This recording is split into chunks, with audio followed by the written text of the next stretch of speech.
What's up, guys? Joe from the S4 Aviator back with you. Some big changes coming to the channel and to the 414. Last time you guys saw me, we were heading down to Florida, and the airplane spent better part of 3 months down there. And while it was down there, we made some pretty big changes. The dynamic of the channel and the flying is going to be totally different going forward, so I wanted to show you guys what we did. So as you guys know, we've been flying this airplane. We've owned this airplane since 1999, so this is year number 20 with the 414A for us. Before that, we had a 310R for about 16 years, so since before I was born. Dad had a 310R, and I grew up kind of flying that airplane and flying this one. I obviously never seriously flew the 310 the way that I fly this airplane, but the 310 was the airplane I grew up in. And the avionics and the equipment up in the front office in both these airplanes was relatively similar in terms of capability and what we can do with the airplane. And after 20 years of having this airplane, we decided it was time to kind of bring it into the 21st century. So we made a whole bunch of changes up front. Let me take you up there and show you what we did.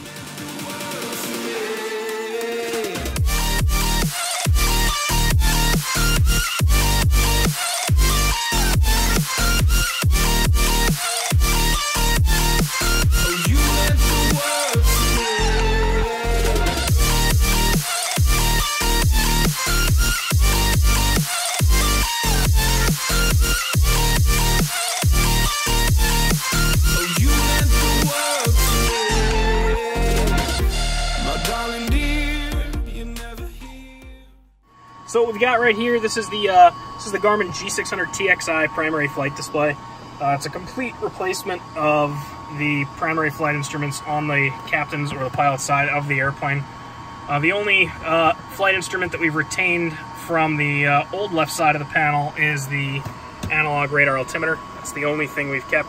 It was a pretty significant extra cost to integrate it into the G600, and that radar altimeter has been totally bulletproof for the 20 years we've had the airplane, so we decided to retain the radar altimeter.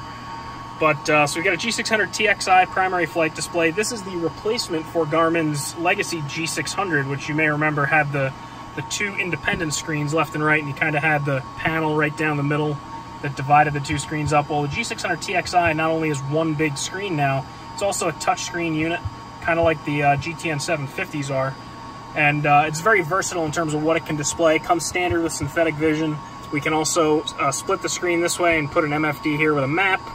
We can bring up a traffic page, all sorts of different stuff you can split the screen and do. We can bring the weather radar up over here. So G600Txi primary flight display, very, very, very powerful unit. Both Dad and I have experience with the G3000 series from Garmin when we flew the Phenom 300s. And this is using very, very similar software, so it's a very, very natural transition, if you will. To back up the G600Txi, this is called an ESI-500, and this is an all-in-one standby unit that's made by L3 Electronics. In my opinion, this is the absolute best value standby instrument on the market.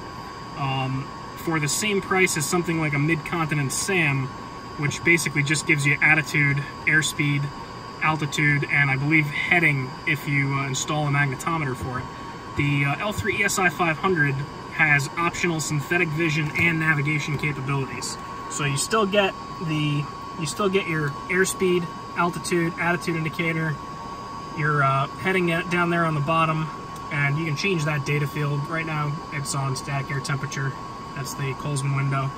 But you have optional synthetic vision, which we opted for, so you have synthetic vision on the backup as well, and it also will couple to GPS 1 and Nav 2.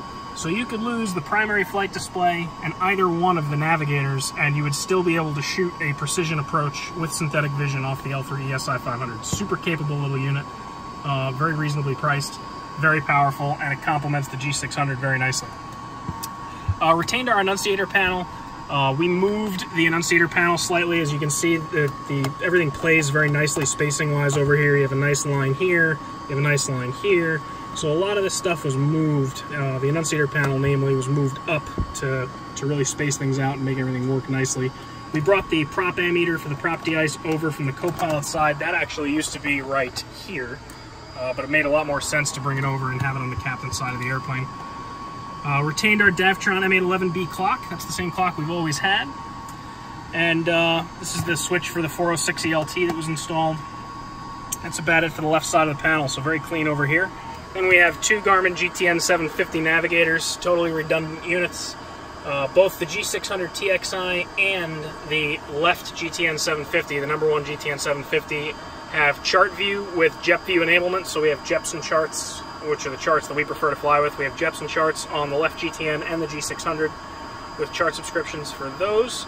The right GTN does not have charts in it, but this GTN is capable of doing everything the left one is doing. The only thing that the right one will not do that the left one will do is you can't look at charts on the right one, and you can't bring the weather radar up on this one. But you can bring the radar up on the left GTN, you can bring the radar up on the G600. We have a GTX 345 transponder over here above GTN #2. That's a 1090 extended squitter transponder for ADS-B compliance, so we take care of that with the GTX 345. And probably the piece of equipment that we're happiest about and most proud of in the airplane, this is the first, based on some inferences we've drawn and some conclusions we've drawn, we could be wrong, but I'm pretty sure we're not. Aside from the test chip that Garmin used to certify the system, this is the first consumer Cessna 414A in the world with the Garmin GFC 600 Autopilot, which we're really, really happy with. I mean, this is just an absolutely incredible autopilot. It's extremely capable. It's got one of the best yaw dampers I think I've ever flown, and it integrates beautifully with the G600Txi. So you'll see we have our mode enunciations right now. There it is now. It's in go around roll, go around pitch, altitude select 400 feet. And if you look on the G600, you will see the autopilot modes are enunciated up here in the top. You have enunciations here, enunciation here. So regardless of whatever mode we put the autopilot in, if we put it in heading and airspeed hold, you will see the data fields and the autopilot enunciators right up there on the top. Same thing if we were to engage the autopilot. Now you can see your autopilot enunciators up there. So integration between the units is fantastic. Very happy with the autopilot. It's an excellent digital autopilot, and absolutely worth the investment. And finally, the last piece of new equipment in the airplane is actually not in the panel. It's right here. The last piece of new equipment we put in the airplane is a Garmin GWX75 color radar.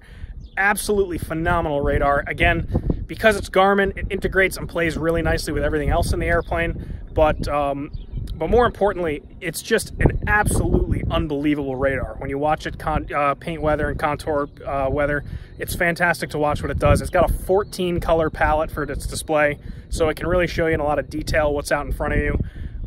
It does vertical profiling, it does horizontal profiling, and you can actually display the radar, believe it or not, on 2 different tilts in 2 different places. So if you want to look at a 3-degree nose-up tilt on the GTN750, you can do that, and look at a 5-degree nose-up tilt at the same time on the other display.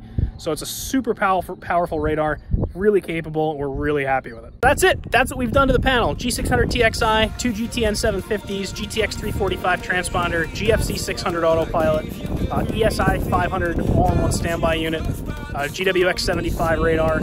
So the panel has really been brought into the 21st century, and we are super stoked about it. So we're gonna have some great new videos coming to the channel with a lot of new content featuring the Avionics, and I think you guys are gonna be really impressed with how much it changes how we fly the airplane and what the capability of the airplane is now, and really with the autopilot. I think you guys are really gonna enjoy watching that autopilot work, because it's absolutely amazing to watch how well this autopilot flies this airplane. We came from that Cessna 800B autopilot, which is an excellent autopilot for an autopilot that was designed 40 years ago. It did a really good job, but it's absolutely nothing compared to what this autopilot is capable of. So I hope to have some new videos up pretty soon. We'll take you guys along, and you can check out the new Avionics. So until next time, I appreciate you guys supporting the channel. Hit that subscribe button, throw me a like, drop a comment below, and I'll see you next time, guys. Thanks.